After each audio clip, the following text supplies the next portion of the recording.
Саламатсыздарбы, ардактуу кыргыз элим. Мына бүгүн да бизде ынтымак бирикмесинде чоң майрам. Адаттагыдай эле ай сайын өткөрүлүүчү бир калемгер, бир ырчы, бир калемгер, бир обончу аттуу адабий кечебиз башталаарынын астында турабыз. Менин жанымда ушул ынтымак адабий бирикмесинин мүчөсү, калемгер, акын Абдраимова Айтбөө эжекебиз турат. Ырчы эжекебиз, комузчу эжекебиз Айнагүл Исмаилова эжеке. Ушул эки жакшынакай эжекенин кечеси өткөрөрүнүн алдында турабыз. Эжелерим, сиздерге чыгармачылык ийгилик, чың ден соолук, узун өмүр каалайм. Ушунча жылдан берки элге жакшынакай кызмат кылып келатканыңыздарга терең ыраазычылык билдирем.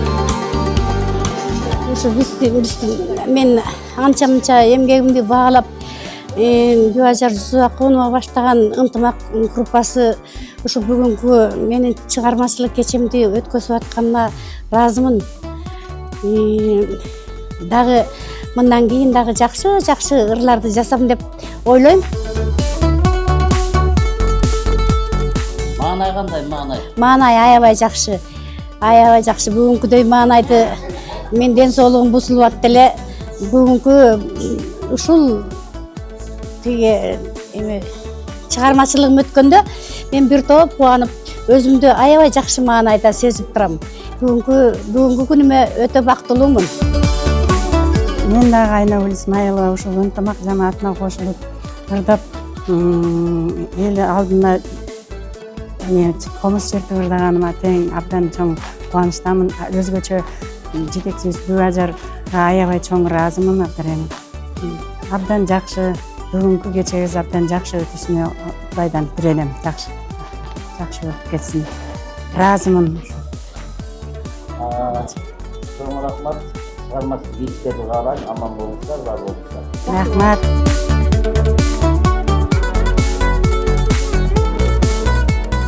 Кутмандуу күнүңүздөр менен меймандар, бүгүн бизде ынтымак адабий музыкалык тайпада чоң майрам.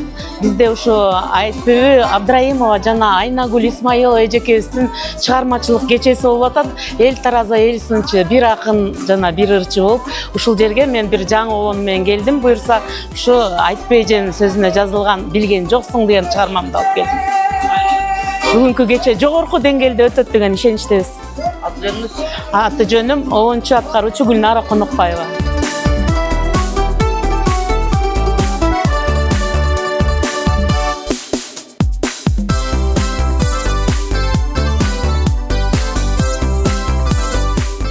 Биздин салтка айланып калган бүгүнкү бир акын, бир ырчы аттуу чыгармачылык кечебиз болуп атат.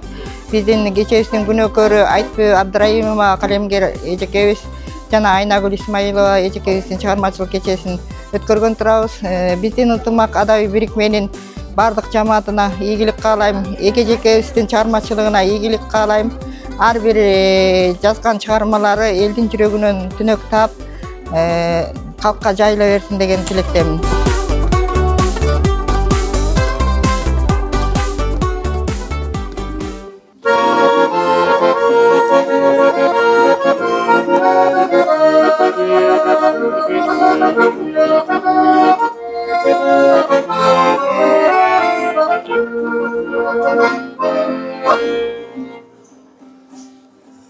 Саламатсыздарбы? Бүгүнкү биздин кеченин коноктору.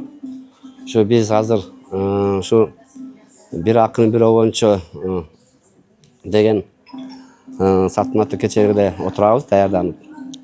Ушу эки эженин чыгармачылык кечесине баарыңыздар азыр күбө болосуздар. Баарыңыздарга чыгармачылык ийгилик, ар дайым ушундай чыгармачылык өнөрүңүздөр өркүндөй берсин баарыңыздардын. Ишиңиздерге ийгилик, ар дайым ушинтип такырап жайнап, баарыңыздарга ушу жарык маанай каалайм. Бүгүнкү кечебиз жакшы өтсүн деген тилектемин.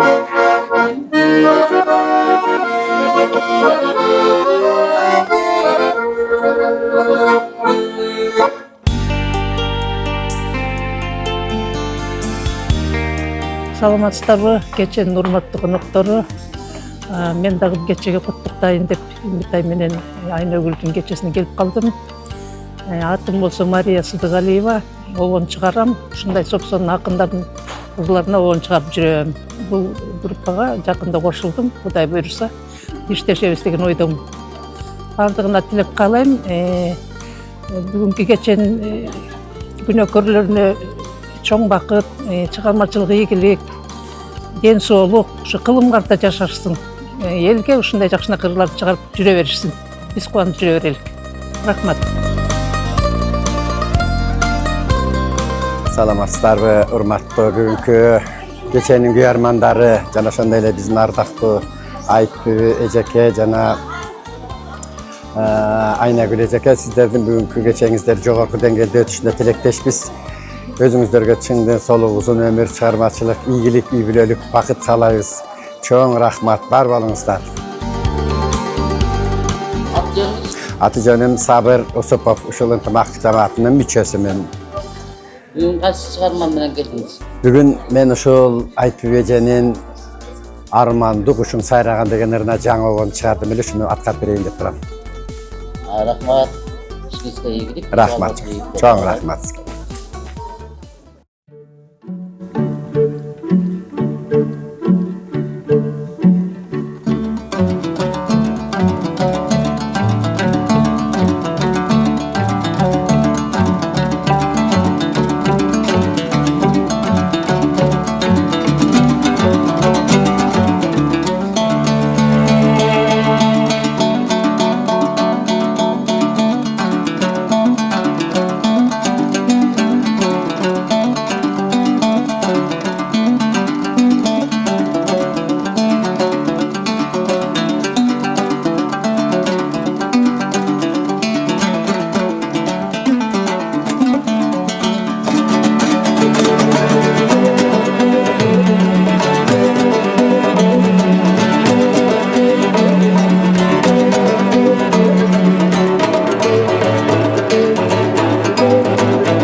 Amazsızlar бүгүнкү салтанаттуу кеченин кадырлуу коноктору.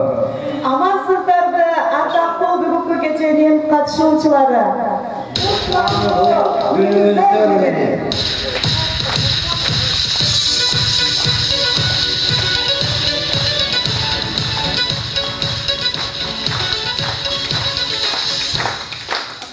Bir akın bir ırkçı аттуу ынтымак адаби музыкалык тилектесин караман уюшулган Кыргыз акындар коомдук фронту ынтымак адаби музыкалык тиркмесинин мүчөсү Айтбү Абдраимова. жана ынтымак адаби музыкалык тиркмесинин мүчөсү ырчы аткаруучу Айнагүл Исмайлова апабызды чакырабыз.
Buvajar Jusbakunova sahnaga Çaktıralım. Саламатсыздарбы биздин ардактуу меймандар, кутмандуу күнүңүздөр менен.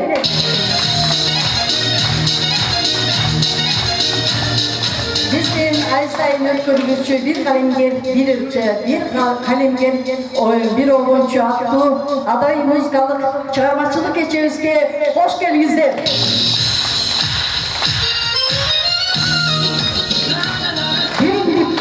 Ол биздин элибиз, таланттарга толгон кыргыз жерибиз. Рызкынын чачыласы чачылап, ынтымактуу бирге жашап келебиз деген дебиз менен биз ар дайым ынтымактуу бирге жашап келип, ынтымактын ушундай бир жакшынакай кадырлуу аксакалдардын кечесин баштаганын алдында турабыз. Эл тараса эл сынчы, бир калемгер, бир ырчы.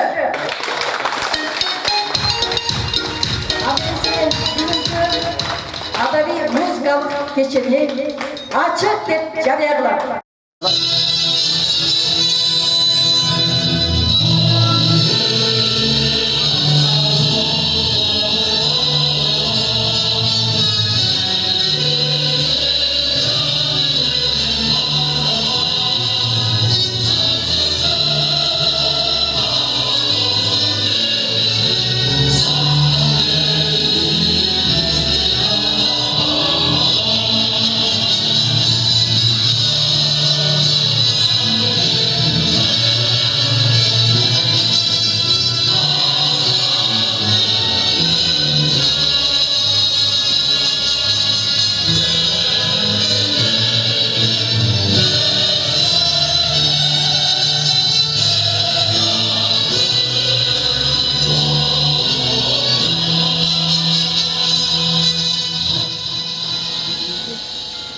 Çok rahmat.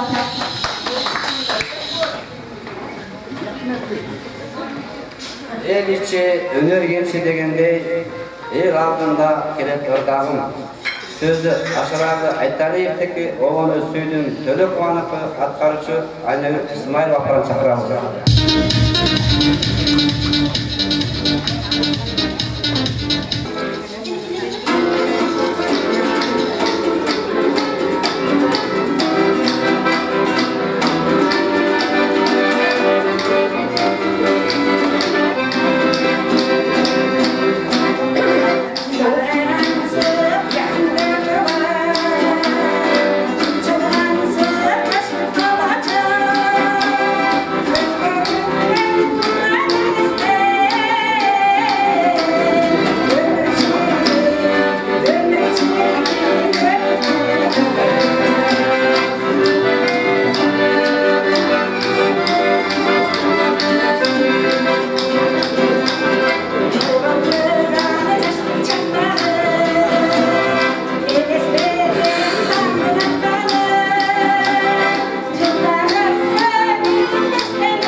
Biraz sürdürüp gitti okşayıp geçip doğanızları. Ар бир атын жаратылышка сыктабай койбойт. Ошондой эле жаз жыктанган жазгы жамгыр чыгармасы менен Айтбүбү Абдрайымованын көркөм окуусунда.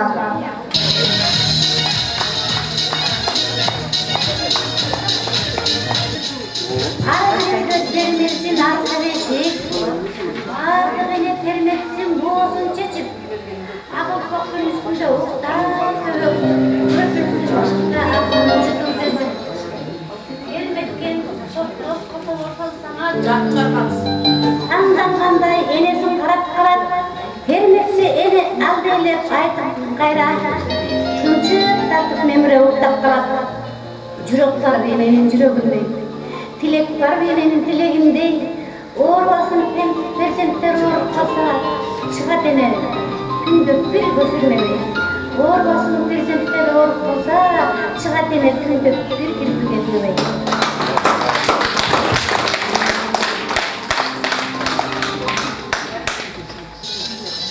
Кандыктес баарыбызга буйрусын, жаш кезекте көз алдыма болушуң. Өңдөн эле менин көрүп турат барыңар, ал элече жолук салып турушум дегендей. Жаштарга чыгармасы менен Айнур Исмаилова апабызды чакырабыз. Сөзү Хакен Мамедбекова, Обул Ийгилик.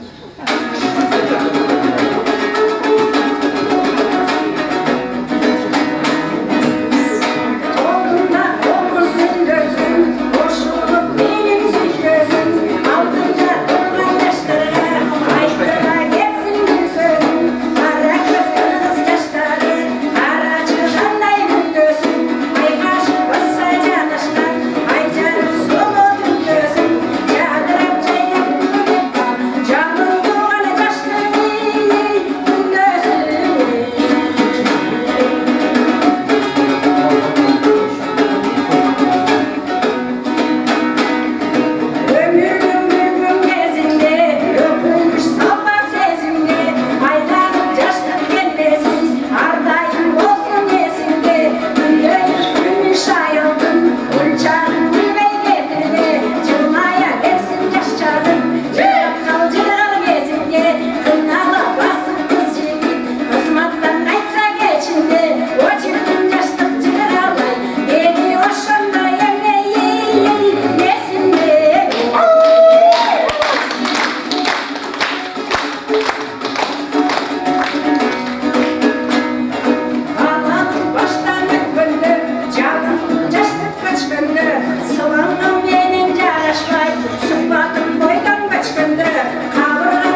Aynagül apamızga kol çallar olsun.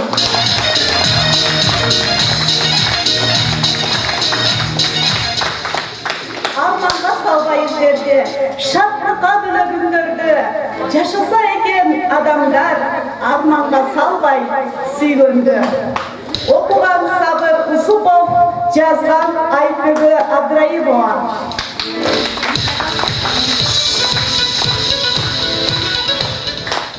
Bu ummatlı Aytböğü'ye sizin büyük çağırmasını geçeniz ben için çocuklarını tutayım. Sizin yazganlarınızda men görkem okumak ile bir ok men sizlerinize bir oğul çıkardım ile. Oşo özümde siz mene çok günü hazır olup sizge belek kılıp koyayım sizge şimdiden sonra bugün bir büyülük bakıp cennet çağırmasını kalayım ki var olsun.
Sizler menen ömrümün dаңыз жолун басып өткөн Айнагүл Исмаил апабызды чакырабыз. Өлүм деген кайрыкта обону Aylanma İsmail Apa'ya karıştı. Sözü Aytbebe Abduraimovanın.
Akıllıdan elbette akıllık çıkarmalar emesle, gezekte akıllık çıkarmalar. Körküm okuganda Jamal Janızakova, Nurbek Sıdıkov, Jana Ayperi Kökayeva. Aytbebe Abduraimova ecelisin kalemine tanıdı. Kırgızım, Alatoğunun argımağın mingim gerek, Kırgızımdın samağanın bilgim gerek. Mekenimdi mendey bolup eçkim süyböz, men elime adal hizmat kılgım gerek. Alatoğumda kuşta erkin sızgım gerek, alamdın жаңырығын uqqum gerek.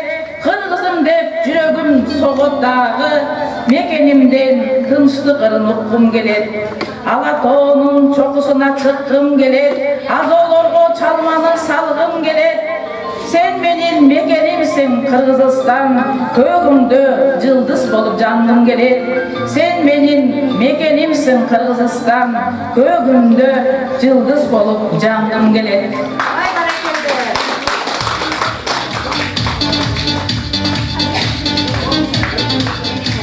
Kırgızistan mekenimsin, tiregimsin, kandır götüp soğukta жүрөгümsün. Elimden saz sanası bar baylığı, baktığı ömür sürüp söğümsün. Kırgızstan, adır doğur can altın, sıymıktanıp kötörümüz meken batkın. Tırşlıkta bir geçirtip kadamlardı, saklayбыз Kırgızımdın ulu saltın. Kırgızstan örtüşü jay jana saltın, Jırgarda kempeyide jaşayt kalkın. Törölüp min milyonlar isteler, öz elinden ösö versin bala barçın. Kırgızstan, kanday sulu mekenimsin, koldu sulup ay güngü jeterimsin. Dostluklar beken bolsa kança ülkede, jel berip burun çaçak jelegimsin. Dostluklar kança bolsa kança ülkede, jel berip burun çaçak jelegimsin.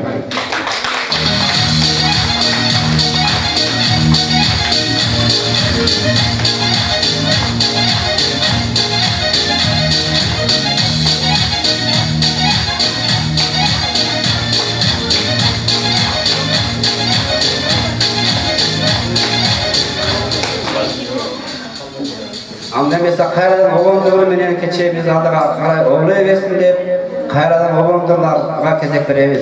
Senin ünüm çağırması menen Aynen İsmailova apabızdı çakırabız.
Айымбек Азырбосо адабиятка өзүнүн зор салымын кошуп келе жаткан көптөгөн сүйүү жыттанган чыгармалардын автору Айтбегі Абдрайымованын автордук чыгармаларына кезек беребиз.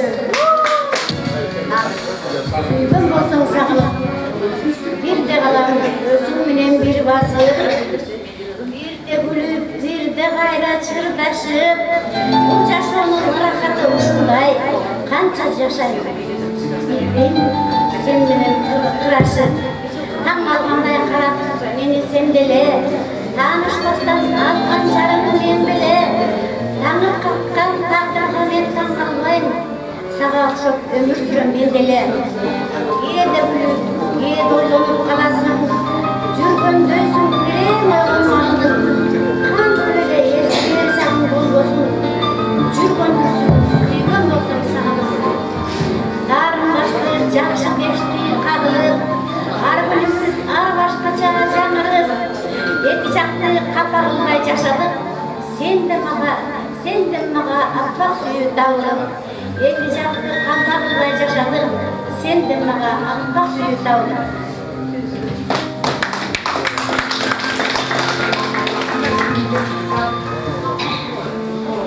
Ак тарактар бариптерин ачканда, жымыңдашат жылдыздар көк асманда, кең алаптуу орго кызыл карын, жаз кезде кыйбай алып жатканда, байжидеги жайнап күн ачканда, бозун жактар шашып күн жарганда, кең алаптуу ак кар баскан чоксун, ыра көрбөс жат адамдар басканга, ағанға күн күліп нұрын чачканда, жарқырайып жан берген асманға, ең алаты койнун ачып жашоого, көңүлдөргө дастан айтып жаткандай, асман болсо болсо жок ачылып, ай акырын күз жолдо шашылып, ең алаты оңзулат асманга, кыргыз элин ынтымакка чакырып, ең алаты оңзулат асманга, кыргыз элин ынтымакка чакырып.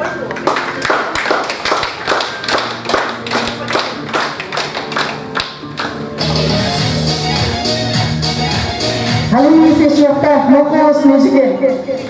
Мына бизге катырлуу меймандарыбыз келип отурат. Эжекем ушу Кыргыз Акындар фондунда Кыздарай коомдук бирикмесинин мүчөсү, Кыргыз Акындар фондунун мүчөсү, ушу эжекемди куттуктап келгендер бар. Азыр бул жака Кыргыз Акындар коомдук бирикмесинин төрайымы Бурукар Дарабулова эжекени чакырабыз. Ошондой эле Алакай эл аралык коомдук бирикмесинин жетекчиси Кундуз Маматованы чакырабыз. Анан сүйлөп, калуу тилек айтам деген эжекелер болсо кыздар айдан келиңиздер, сакалдуу эжекелерден бул жакка келип коюңуздар.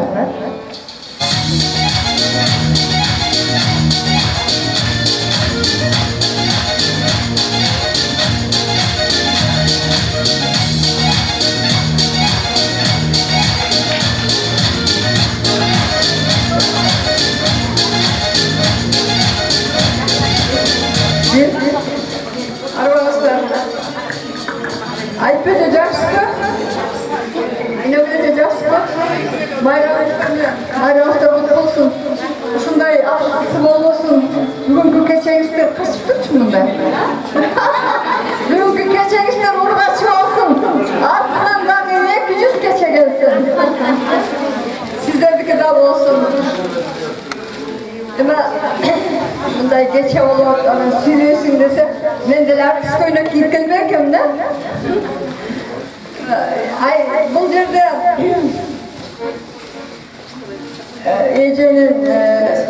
жерде эже жөнүндө деп кылсак, эже бул жакка жакын эле мүчө болот. Эже деген менин кызым. Айтпачы, 2 жыл болду. Айтпачы, сиз кимдин кызысыз? Качыңызды. Айтпачы келгенде биз китепкана, Осмонлук китепканасында болчубуз, 3-чү кабатка чыкты. Анда эже күлүп эле чуркап чыкты дагы. Тebe атат да, тим эле минтип тур. Эже эмне болду сизге? Терде атам деп, жакшы тердесеңиз, эч качан оорубайсыз. Десем, бир жактан келиптир, алыстан келиптир, азыр үй каяк экендигин угуп алып, ошондон бери мына бүгүнкү күнгө чейин биз менен чогуу. Ар бир немеде калбайт.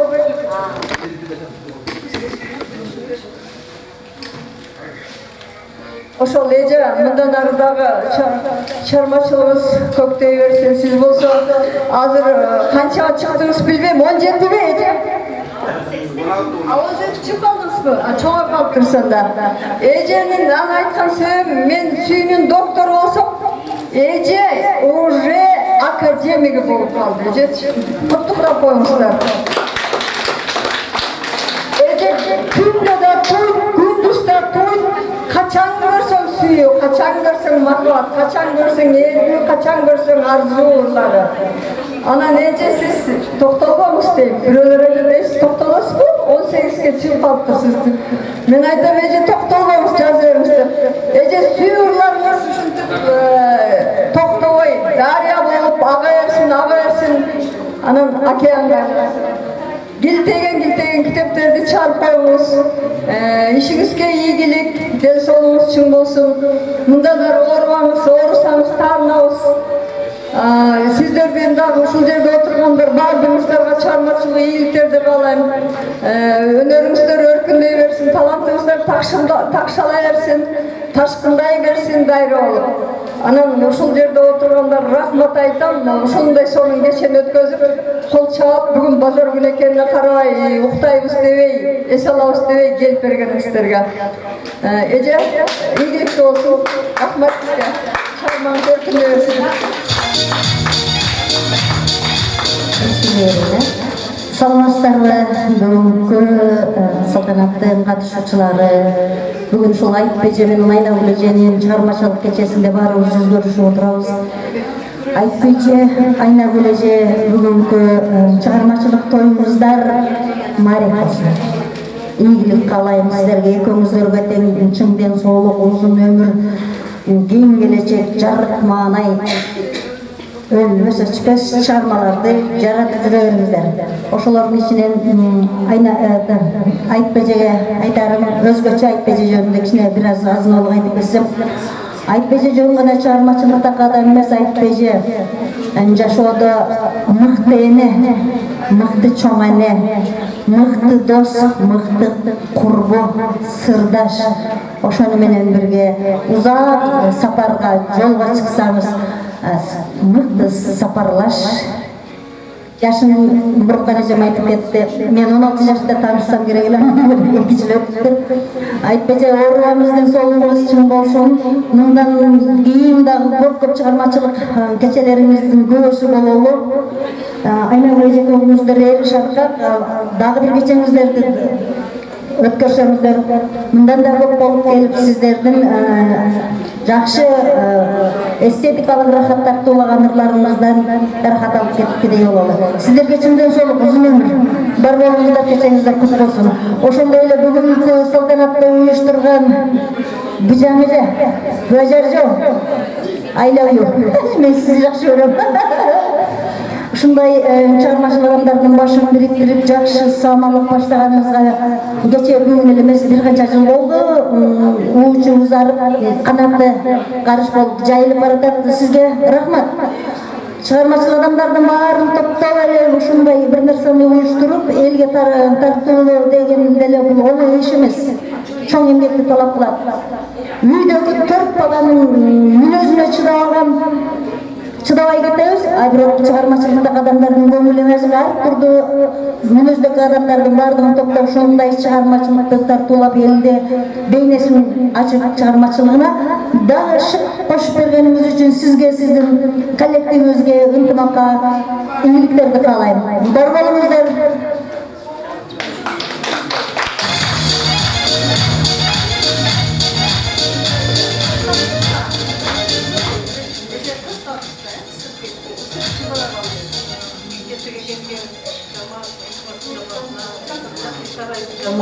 Чоң рахмат. Анакей Айнагүл айымдардын бүгүнкү кечеси кут болсун. Ден соолуктары жакшы болсун, өмүрү узун болсун, абдан жүрөккө жеткен ырларды чыгарып урдай беришсин. Ал эме ден соолуктар болсун, кылымгарда жашасын. Мурдагы айткан сөздөрдүн баарына кошулам, тилектерге кошулам. Сиздерге чоң рахмат. Уюштурган Бажар айымга чоң рахмат. Баардыгы сонун абдан жакшы организовано өтүп атат. Абдан жакшы рахмат. Ушул кеченин коноктору баардыгыбызды ушу башыбызды бириктирип турган мынагу эки таланттын ээсин куттуктап баардыгыбыз келдик. Ушу эки таланттын ээсинин өмүрлөрү узун болсун, ден соолуктары чың болсун, ар дайым ушу ийгиликтин үстүндө жүрүшсүн. Эми биз карып калсак деле кыздарай болуп жүрөбүз. Кыздарай болуп жүрө берелик ушу бурулкандын алдында жана да алаканын жетекчиси Кунсайымдын алдында кыздарай болуп жүрө берелик. Силерди дагы кыздарай, балдарай болуп жүрө беришиңерди каалаймын. Биз кайсы жерде болсун кыздарайбыз.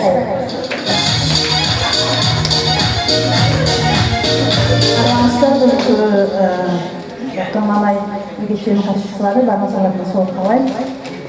Айтпеже чыгармачылыгыңыз күндү өсө берсин. Дайыма бейсиздикте болуңуз. Мен сизди ошо кыздарайга келгенде тааныганмын. Жөнөкөй жакшы айыл экенин билем. Айнагүл эжесине дагы чыгармачылык ийгиликтер болушун. Рахмат, баарыңызга ден соолук болуңуздар.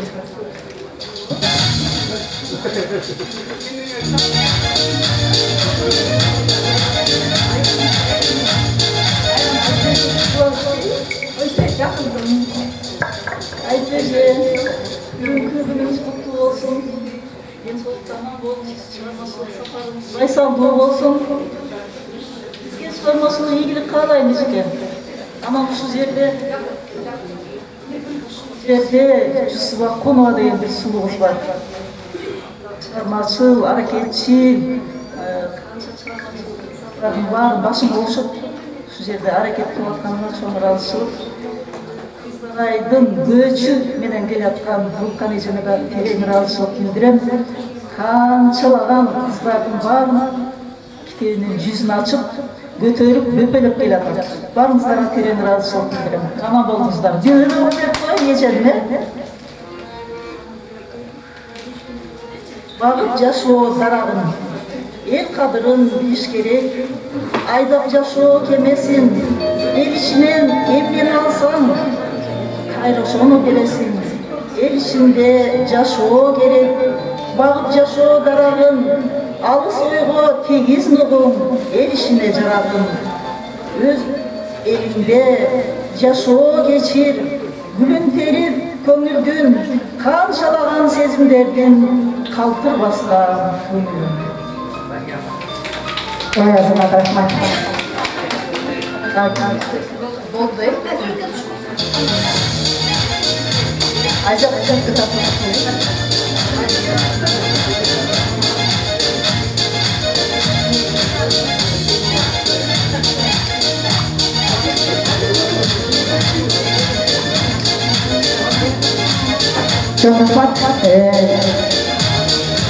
Bu sözden ne?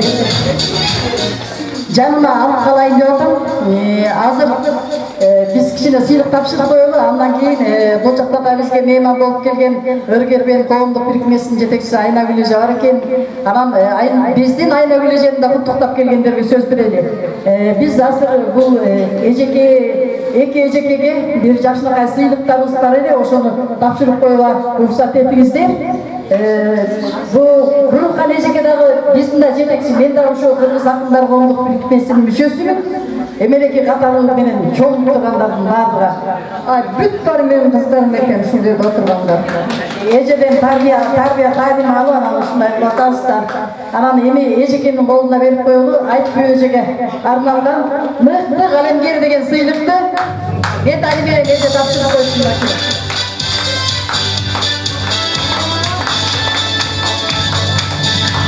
Anemi Ayna Gülece'kime mutlu ırkçı diye töşbeli tartışıyor.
Sizlerin sıylığınızlar bizden sıylığınız. Emi ata kalgan konuklar bu çaka gelip koysanızlar Ayna Gülece başlagan.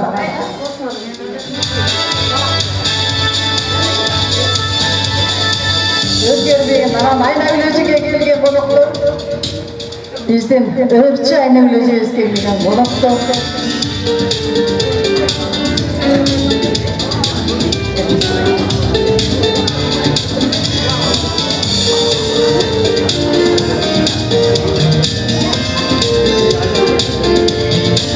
Assalamualaikum, kutmandu eli kızdım.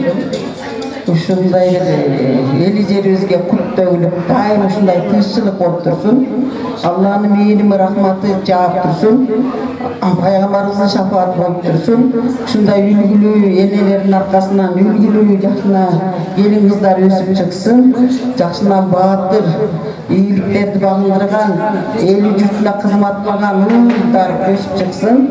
Üç işlerdi uyuşturup atkan sizlerin bardığınlarga Allah razı olsun.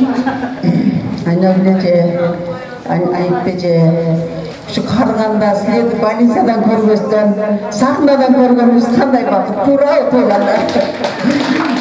Çünkü oruğa жүрүңөр, дайым денсаулыгыңарга, өмүрүңөргө, иманыңарга, ыхласыңарга, ибадатыңарга, чыгармачылыгыңарга барака пайыз берсин. Иш жолуңар, илим жолуңар, килим жолуңар, киресе жолуңар, чыгармачылык жолуңар дайым ачык болсун. Ушерде отурган бардык чыгармачылардын жолдору ачык болсун. Келүүчү жакшы күндөрдө силердин бактылуу күндөрүңөрдү, кубанычтуу күндөрүңөрдү көрүп, бактылуу болуп жүрөлү. Assalamu alaikum. Emi Бұл жерде біздің қалаларымыз эле ел жұртыбызда тынчтык болсун, чыгармачылык эжекелердин чыгармачылыгы мындан ары ийгиликтүү болсун. Карыбайым үчүн жаш 18-де жакшынакай болуп ыргап жүрө берсин. Балдары менен неберелеринин ийгиликтерин көрсүн. Балдары неберелери элине, журтуна, ата-энесине кызмат кылган бактылуу, имандуу, ибадаткөй балдардан болсун. Эжелерге каларыбыз чыгармачылык чоң ийгилик.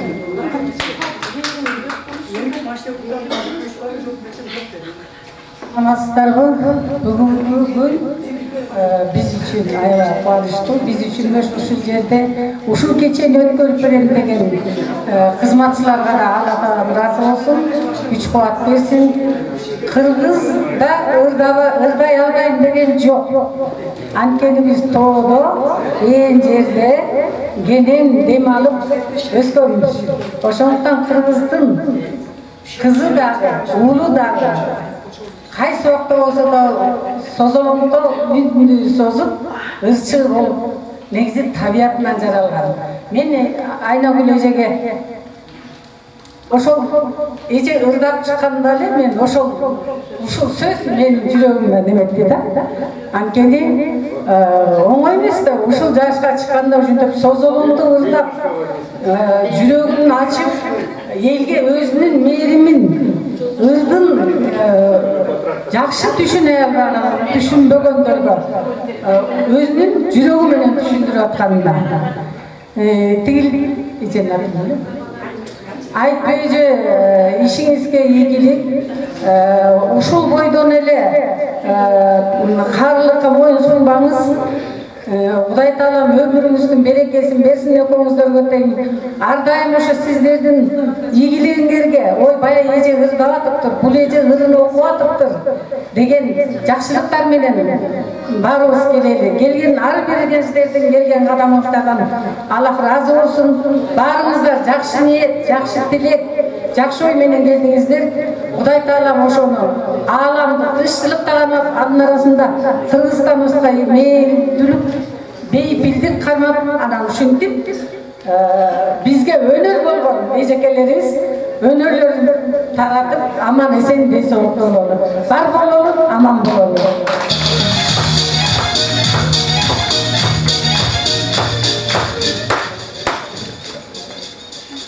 Кан Кошой Ак Сарайдын ичинде отурган кымбаттуу асыл инсандар, ассалому алейкум баарыңарга. Кымбаттуу эжекелер, кыргыздын кыран жигиттеринен кем калышпай, кыргыздын мен кыздары мынакей өсүп өнүп ушунчалык ийгиликтерди жаратып атат. Мына эже ыр жазса, бул эжекем ушунча жылдан бери тумчубат деле. Мына ыр көңүлүңүз ачылыптыр эжекебай, куттуктайм. Ар бир адамга ден соолук берсин Аллахым. Жана ар бир үй-бүлөдө тынччылык болсун, асманыбыз ачык болуп, ушул кыргыз элим тынччылыкта, достукта, ийгиликте жашасын. Ошондо баарыбыз бактылуу болобуз. Ар бир үйдүн үй-бүлөсүндө бала бакырасы аман болсун, жана ийгиликтер коштосун. Алтыным эжеке, куттуктайм сиздерди.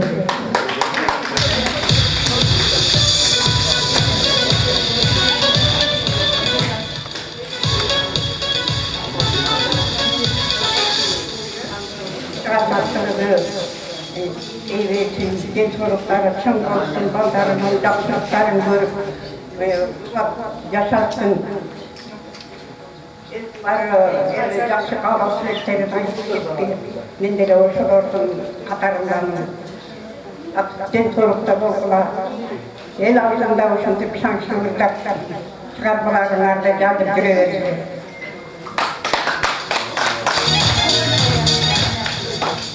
Музыкалык кечелер куттуу болсун, жакшы болот. Анан ошондой эле Айтып эжеке, Айнагүл эжеке бак карап кыдырдарбызсын. Өмүрүңөр узун болсун, ден соолугуңар мыкты болсун.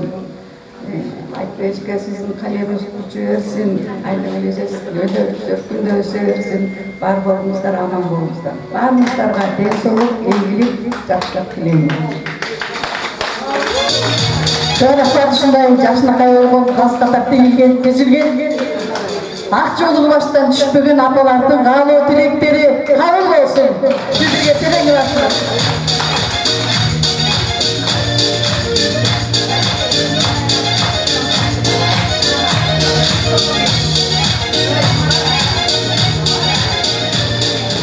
Эми бардык эке жекенди сыйлагандар келип отурат, белектерин тапшырып атышат.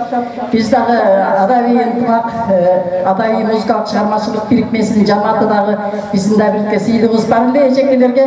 Бул жерден жаштарды арынбайт, сакалдууларды чакырып коелу. Жолдош агай келиңиз. Урик эже, Жолдош агай, Наркан эже, Эсипкев агай, Арзыкан эже, келиңиздер.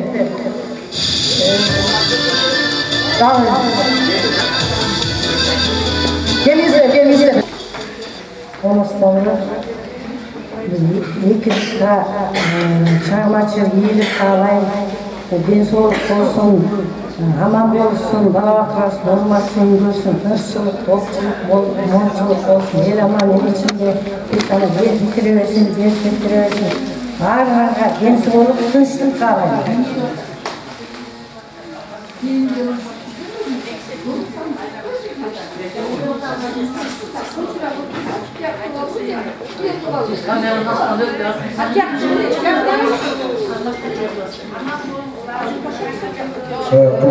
Kımbatlı bugün gelgen konaklar bizim çağırmasında kesige hoş geldinizler. Anan bu bizde iki kırgızın sulu kızlarının bugün gecesi orada çıkarmak krasavistler var Ruslar'da. Şunu bugün sizin geçen yerinden kutluktayım. En birinciden densoluk olsun sizlerde. Densoluk olsa vardır olur. Çıkarmacılık iyilik kalayım. Anan şu buna o suratından hemen de sizden verip var.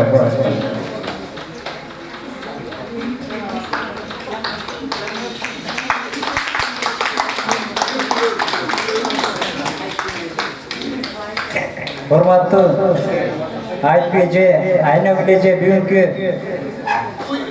belgilenip жаткан ыргечеңер, майрамдык кечеңер көп болсун. Мындан ары дагы чыгармачылык ийгиликтериңер көп болсун. Денсаулыгыңар чың болсун, өмүрүңөр узун болсун.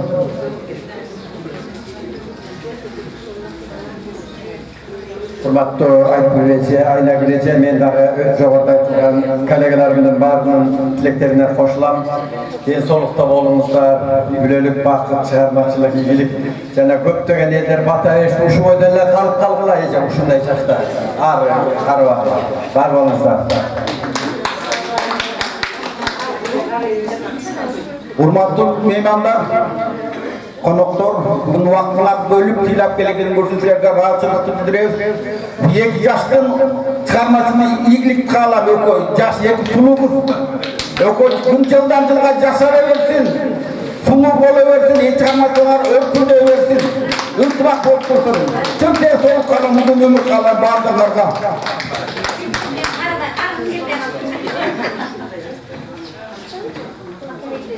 Урматтуу бизди сыйлап келген мына коноктор куш келипсиңер. Кымбаттуу Айтбеже, Айнагүлеже, тиричилен денсаулыгыңыздар жакшы болсун. Денсаулык болсо баары болот. Мына коллега айткандай ошол боюнча жак боюнча калыңыздар. Баарыңыздар денсаулык каалайм, uzun өмүр каалайм. Кыска сыйлап коелу. Урматтуу меймандар, баарыңыздарга терең ыраазычылык билдиребиз. Биздин ынтымак адабий музыкалык салтанатка келгениңиздер үчүн. Анан Айтбеже, Айнагүлеже, сиздерге чын денсаулык, узун өмүр, бакубат жашоо каалайбыз. Азыркы анан табылбайт, бүгүнкү эртең жаңырбайт. Гүл жыттı, гүл күн кыярса, гүлчү деп бирөө жалынбайт. Анда бүгүнкү салтанат жакшы өтүп атат. Айтбеже, Айнагүлеже, сиздерге uzun ömür каалайм. Ар дайым чыгармачылыкта ушундай жаркырап жайнап, дагы эл алдында ырдап жүрүүңүзгө мен тилектешмин сиздерге. Саламатсыздар, урматтуу коноктор, бүгүнкү күнгө кош келипсиздер. Бүгүнкү күнүңүз куттуу болсун. кымбаттуу ардактуу биздин жакшы көргөн сүйүктүү супсулуу болгон эки жекебиз бүгүнкү кечеңиздер куттуу болсун. Сиздерге бекем ден соолук, дөөлөттү каалык өмүр кылайт элем. Бизге окшогон сиңдилериңиздердин төрүнүн көркү болуп дөөлөттүү өмүр сүрүңүздөр, чыгармачылык ийгиликтерди каалайм. Мындан дагы көбүрөөк жакшы жакшыларды жарата бериңиздер. Саламатсыңарбы? Куш келиптирсиңер. Бүгүн көңүлүңөрдүн баарын бүгүн майрамдын күнөөлөрү экеже болот. Эми баардык айтылган сөздүн баары Кудайдын кулагында болсун. Тилегибиз аткарылсын. Мындан дагы шаңды өткөргөнгө аракет кылабыз. Кечени ден соолук бар болуңуз, бай болуңуздар. Биздин арабызда ушинтип эле шам болуп эле өчпөй эч качан жүрө бериңиз. Ийгилик каалаймын. Баарыңарга ден соолук.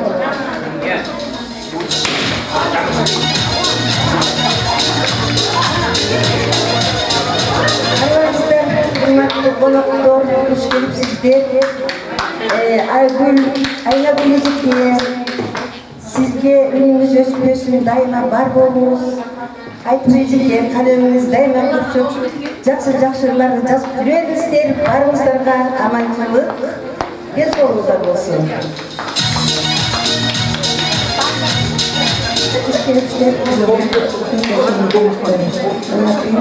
Айтып эжеке, сиздин калемиңизге сиздердин чыгармачылык ийгилик сизге. Айнагүл эжеке, сиздин үйүңүз оңой жүрсүн. Бүгүнкү кечеңиз болсун. Айнагүл апа, келесиз ынтымактын ээрчиси аталып, бар таптыңыз, кеткени жок каталып. Алынкандай аба күндү эжекем, жүрүмүздей бир карыбай жашар. Айтпай эжеке, убакыт учкан куштай өттү кетти, угуздун сыйын көрөр мезгил жетти. Карачы кайран жаштык калып барат, сизди да бир кезде жаштар кечти.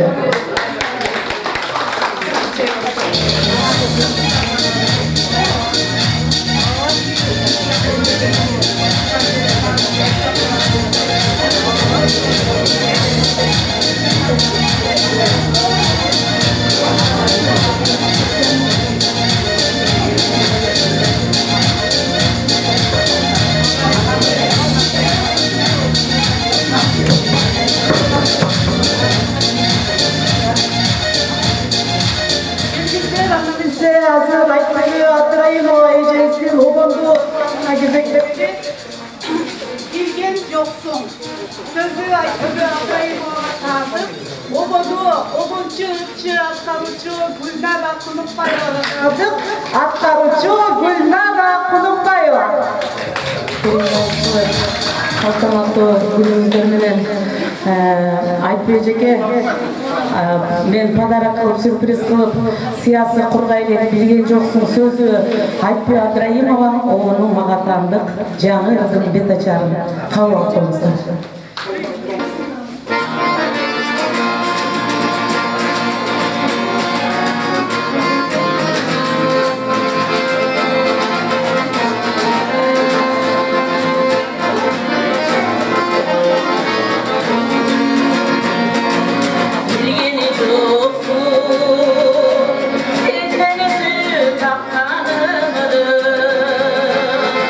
Irga salın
kayranın sizlerge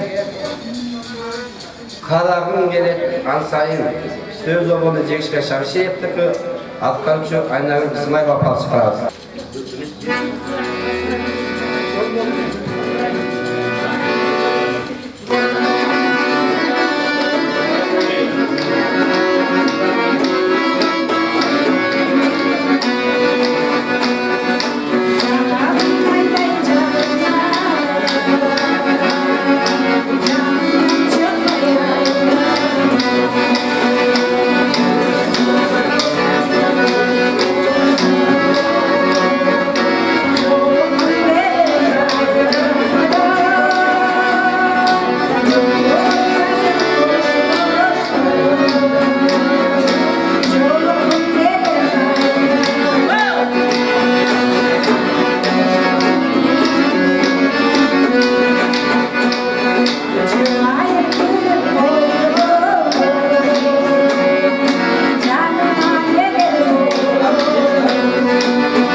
Asır Aytbebe Abdurayimova эжесинин калемине таандык көркөм окууга кыргыздын адабиятка зор салым кошуп келе жаткан мыкты акын эжелерибиз Наркан Кокоманова, Арзыкан Кулубаеваны чакырабыз.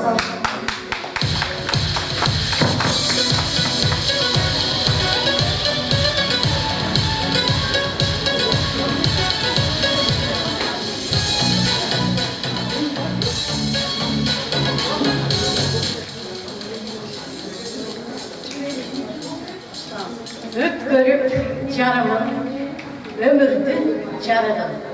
Özgörüp alkındır, özgünün jarıgın. Özündep zarıgın al, ökünüp tarınıp, özümü kele albay, öçüştüm canım. Özündü boylasam, özgünü koldasam, özgürme yaşoğdu, özüm için doldasam. Özgürüm boylanıp, özüktün tolğunup, ömürdün azında özgöçü bulbul. Özümdü tabalbay, özgümü canındım, ömürdü bulut bilip, özümü ne tarındım.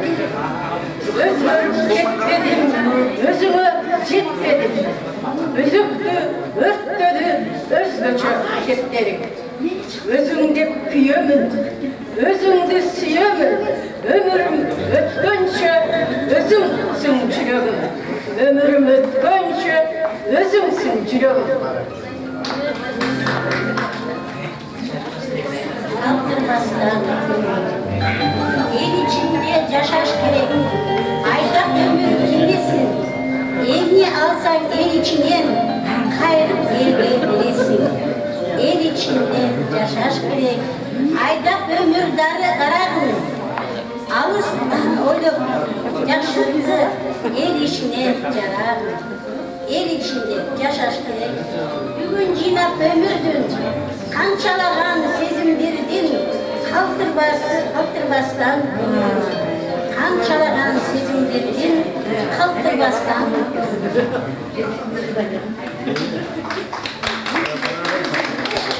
Thank you. Erteden beri mınакей жана каалоо тилек сөздү айтпай эле мен ырдап берсем деп отурат. Ынтымак Адаби музыкалык чыгармачылык бирикмесинин мүчөсү, маданияттын мыкты кызматкери, биздин атактуу обончу Жолдошбек Мамажановдун жубайы Сырга Дүйшеваны чакырабыз.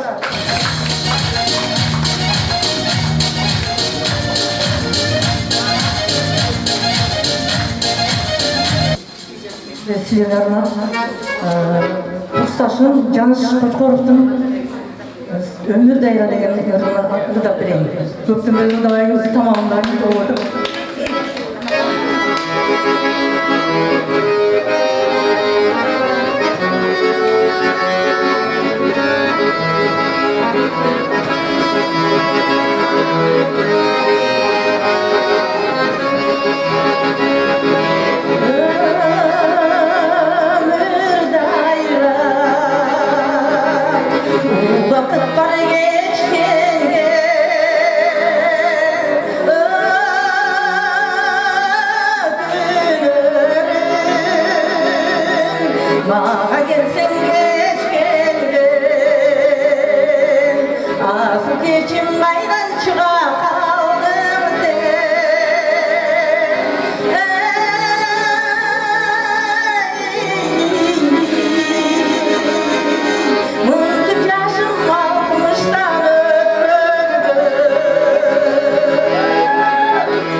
Yumuşak gönül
Kurgular sözü Mariyan Bulakiyev, oğlum Asfar Tabayev atkargan Aynagül İsmail Vapağız.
Көркөмдөп жазган ырларды, акында букуп беришет, окуган сайын ырларды, укканда жүрөк элжирейт. Көркөм окуу үчүн Айзада Жемишбекова, Индира Алымбаева, Базаргүл Мамашова, Кенже Султанбаева эжелерибизди чакырабыз.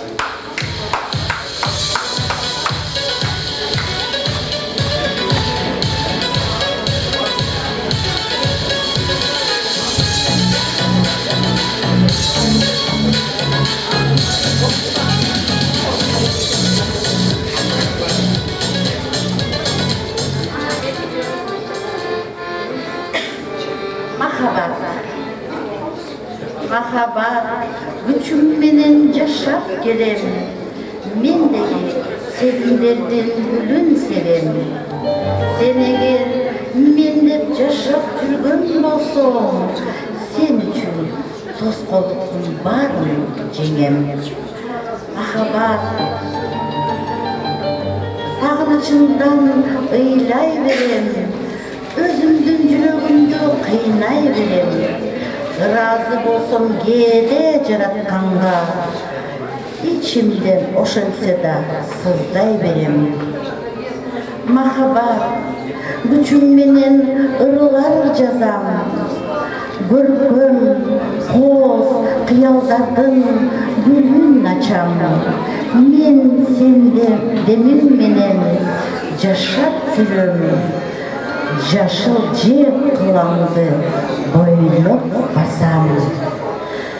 Урматтууларым, ушул махаббаттын баары силерге арналган бүгүн. Эч качан жүрөгүңөр карабасын, ар дайым жүрөгүңөрдө махаббат болсун.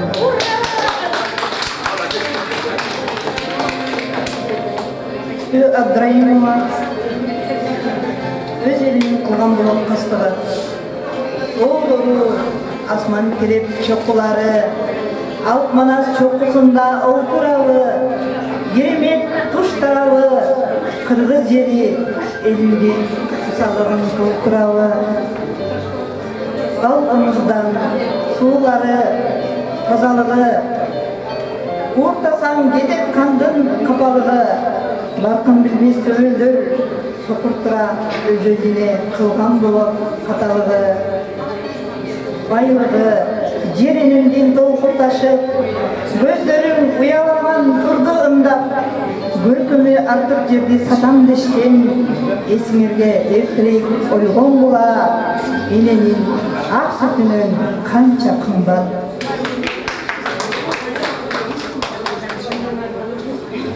Айтбүбү Абдраимова, кыргыз тилем. Кыргыз тилем каным менен жаралган, кыргыз тилде канатымды кагалгам, кагалайын.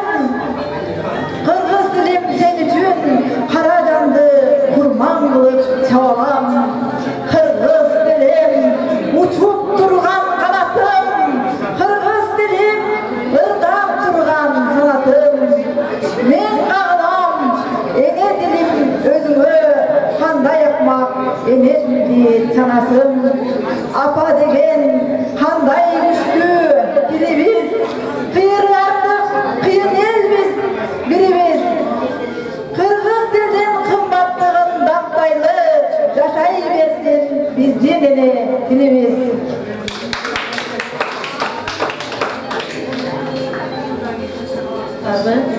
Hoş geldinizler. Men ушул мүнөттөн пайдаланып, айтып эже, айнагүлже, бүгүнкү чаңгачылык кечеңиздер куттуу болсун, жараткан өмүрүңүздөрдү узун кылып, бир кылым тоюңарды өткөрүңүздөр насип этсин. Ар дайым ошол биздин группанын төрүнүн көп болуп таңда туруп, кере жуттум абасын, элестеттим балалыктын калаасын.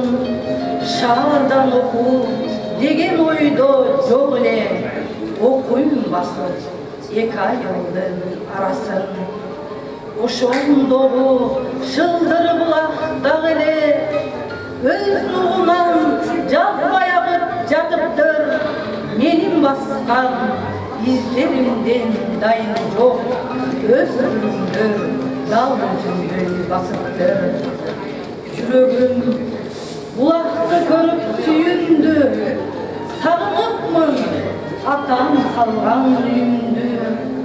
Таза аба жайда ысык болсо да, жууркан жакты кочкор биримди. Тегерегин жалгыз жүрдүм аралап, ар кадамым жүрөгүмдү жаралап. Мезгил өтүп бир туугандай чоңойгон, кантип адам балалыгын табалап. Мезгил өтүп бир туугандай чоңойгон,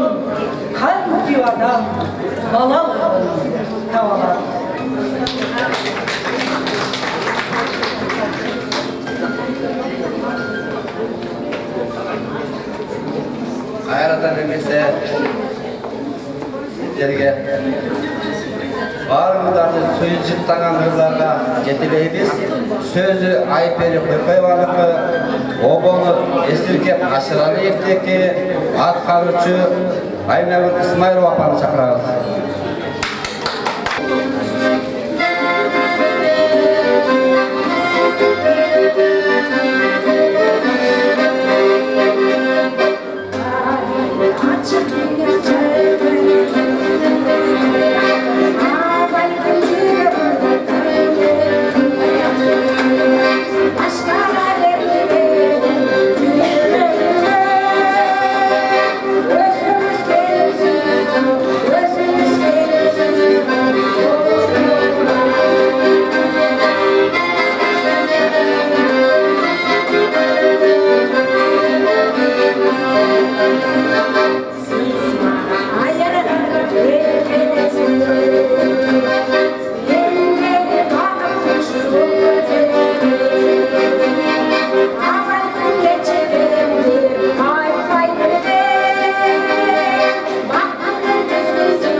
Бұл сүйдің кимдер өт басқычын, бұл сүйі жүрегімді таптады.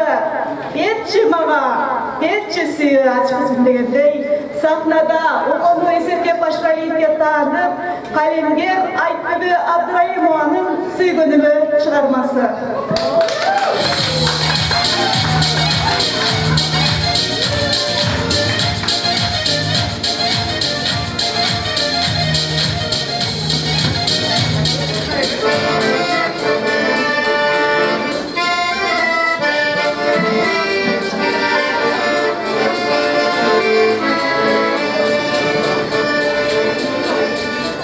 Мен қиярдым сүйімдәне ошондой, сүйгөнүм бір естеп дайыр садына.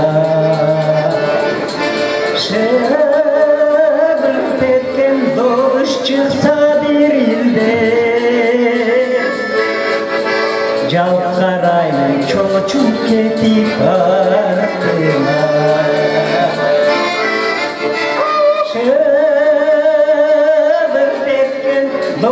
Çıksa dirilde, cevap karayla çocuk gidip ardına.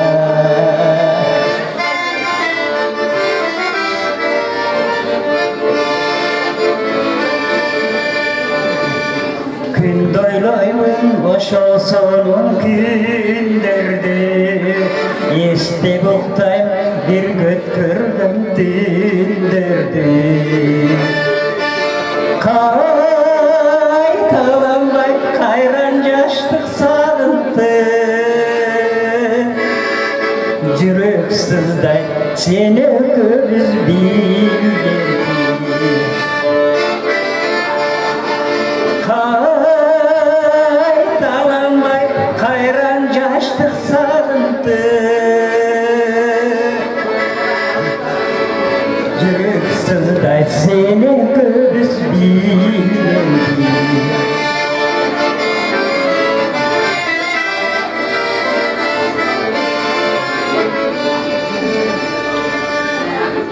Ben karıdım oylop barın kaygırdım. шарықтаған жаштық кезде болот мезгил деген ташпор нерес турбайды сүйгөнүмдү бир жолукпай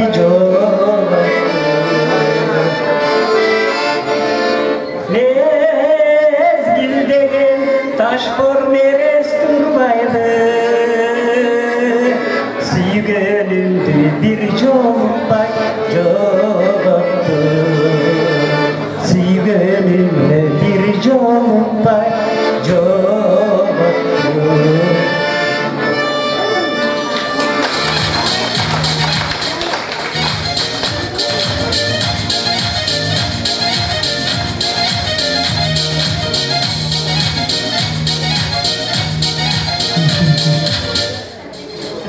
Эне сага кандай мактоо жарашат, эне сенден кимди мыкты калашат, эне менен теңдеш албайт эч бир жан, бардык мактоо бир өзүңө жарашат дегенде эне тилеги чыгармасы менен Айнагүл Исмаил апаны чакырабыз.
Айнагүл эжени куттуктап, сиңдилери келиптир, сиңдилери дагы бир шимден ырдап беребиз экенибиздер.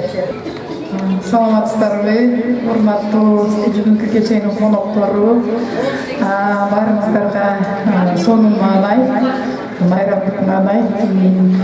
Айтып эжекем, сиз ошо юбилейиңиздер, бүгүнкү кечеңиздер аябай чын жүрөктөн кут болсун, бактылуу болуңуздар, өмүрлүү болуңуздар, ушу заманыбыздын доорунда жыргап, өзүңүздөрдүн чыгармачылык ийгиликтериңиздерди майрамдап, аман эсен жүрө бериңиздер. Ошо жалпы кыргыз жери деген ырымды сиздерге арнап аткап берип коеюн. Уруксат бериңиздер.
Кеченин коноктору эжекемди сыйлап келип отуруп колдогонуңарга Алла ыраазы болсун. Алтындай болгон, ай чүрөктөй болгон, ай күмүштөй болгон таттуу эжекем. Мен сыйлыктанам, ушундай эжекем бар экен, ушундай чыгарма дайыма ушундай элге иштеп, элдин жүрөгүн ачып, ушу эжекемдин немесин баалап, ыр чыгарып, ушул жерде отурган айнагүл эжекелер, ушул жерде отурган эжекелер, байкелер баарыңар ырдап, коштоп, ушу поддержка кылганыңарга силерге чоң рахмат. Эки дүйнө ыраазычылык. Эжеке, мен абдан сыймыктанам сизге, ушунчалык сыймыктанам. Өзүмдү араң эле кармап турам да.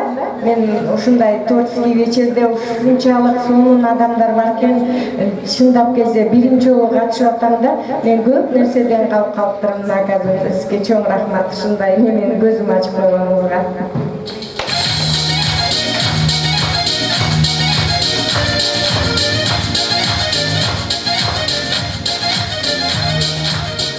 Ушул кеченин урматтуу коноктору, сиздерге майрамдык каалайм.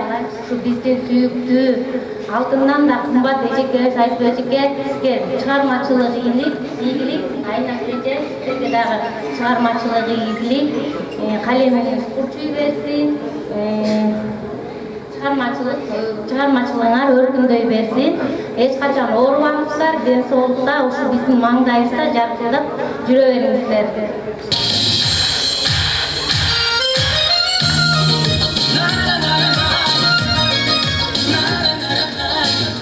Assalamu alaikum tug'amlar. Эжеке, чыгармачылык ийгилик сизге. Аябай жакшы. Көп деле сүйлөй албайм мен.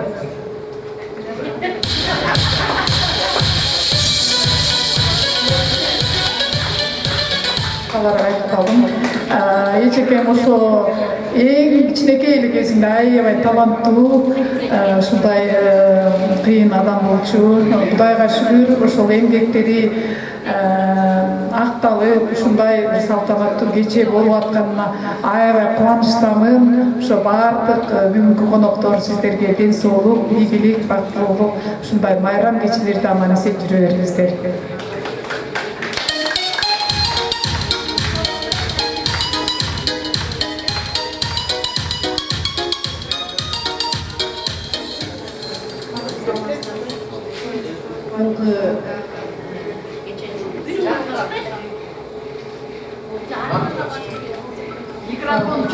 Саламатсыздарбы? Мен Абдраимова Айткүннүн кызы болом. Апамдын мен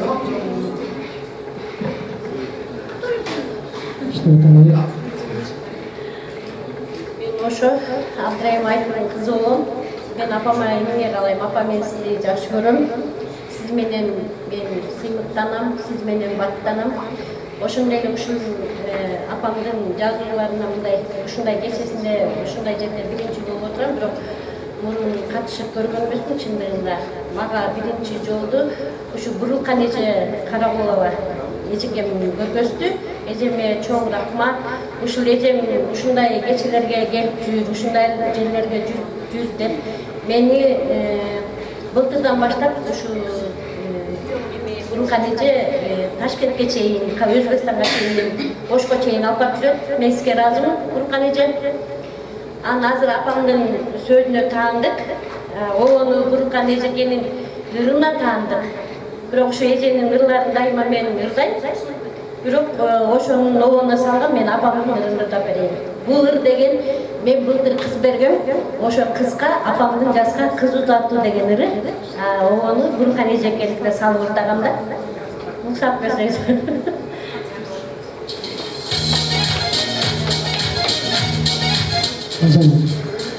Алтынып кызым, каралдым менин күчүгүм, куттуу бир болсун, Кудайым кошкон түгөйүм, балапан таптап, куш кылып колдон учурдум, бактылуу болдум, бүлөсү болдум бирөөнүн. Ак сүйүм менин, ак сүйүң болсун, алгала учар канатым, ийгилик каалайм, наристе кандан жаралсын, кармашкан колдор, түбөлүк болуп балдарым, жаздыкта бирге алтындай чачтар агарсын, жарашып бирге узак жол басып жүргүлө, бактылуу болуп какырып дайым күлгүлө. Тилегим менин ак бутун болсун балдарым, адетти сыйлап, ата-эне баркын билгиле. Тилегим менин ак бутун болсун балдарым, ата-эне сыйлап, туугандар баркын билгиле.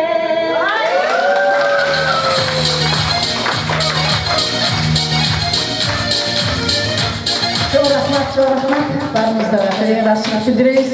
Эми Айнагүл эжекемдин кызы Амараны жана небересин дагы Айнагүл эжеге келгендер, келиңиздер, куттуктагандар келип, бул жакка келип. Жакшынакай кабыл тилектериңиздерди айтып кетиңиздер, келиңиздер. Саламатсыздарбы, урматтуу коноктор, бүгүнкү кеченин аябай баарыңарга рахмат. Ушундай эжекемдин, эжемдин кечесине келип ушундай маанайыңарды ачып кеткен үчүн Баарыңыздар бар болгула, ден соолукта болгула. Эжеке аябай сүйүнүп атам, ушинтип эле жашарып жүрө бериңиз, көп жашаңыз, бар болуңуз. Биз аябай сүйүнүктанабыз сиз менен. Урматтуу жаамат, бүгүнкү кеченин катышуучулары, силерге чоң рахмат келип бергендиңиздерге. Бүгүн маамдын биринчи кечеси болуп атат.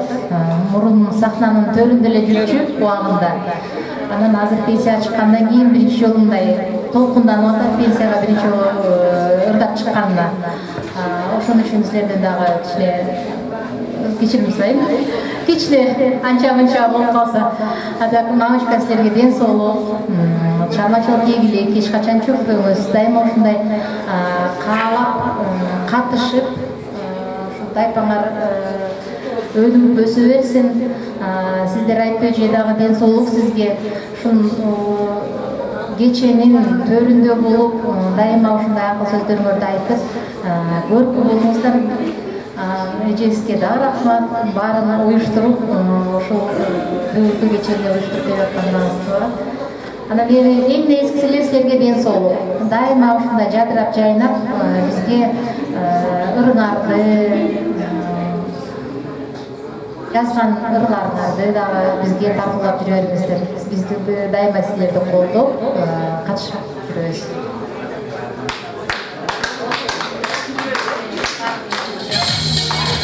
Жана чакырсам да келбей койду эле. Өргенмен Адави коомдук бирикмесинен келген Айнагүл эжеге сүйлөп коесузбу? Сүйлөбөйсүзбү? Анда эмесе кыздар-ай,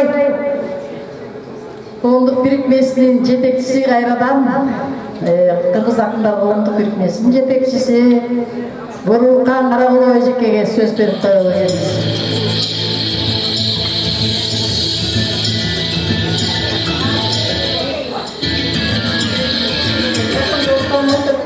Эми жоопка жооп берип коеюн, сен жооп бербедиңби?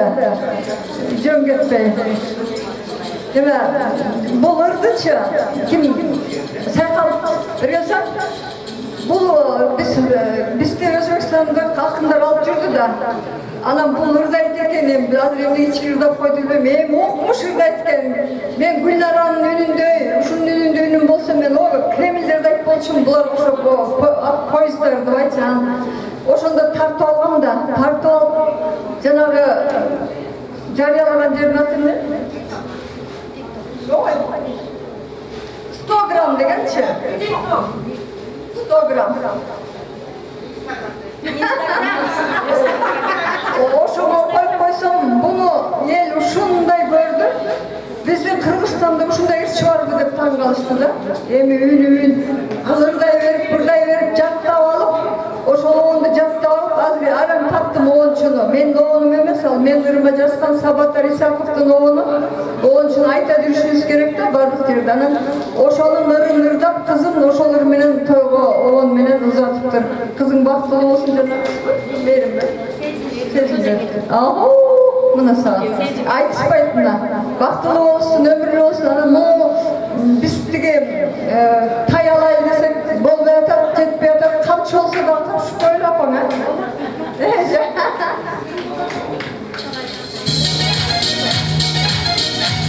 Ошол миллион канча миллион бирдеме просмотр болду Инстаграмда. Эжеге Мынакей биздин таланттуу эки эжекебиздин чыгармачылык кечеси аяктап баратат. Айтпөө женин талант деген бир жакшынакай чыгармасы бар экен, ошону сиздерге көркөп окуп берейин. Талант ага суудай болуп чагылып, талантты кимдер күтпөйт сагынышып, талантты баалай билген асыл жандар, таланттан алтын ордо салмышып дейт.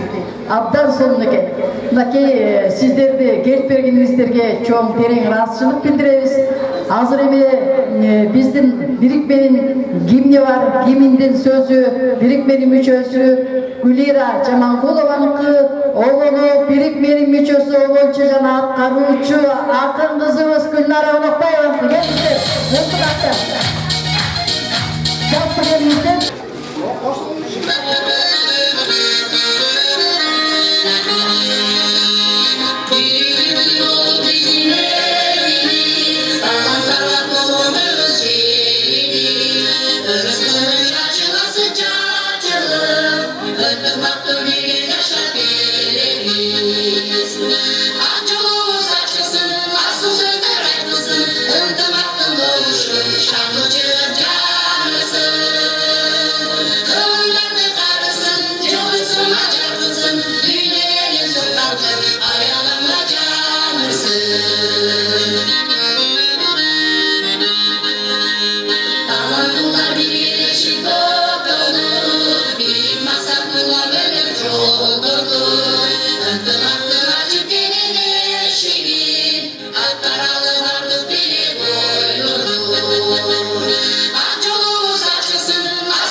Баарыңыздарга терең ыраазычылык билдиребиз. Ал эми бизди бой койгон эки сулуу эжекебизге чыгармачылык, ийгилик каалайбыз. Төрүбүздүн өрт болуп аман болуңуздар.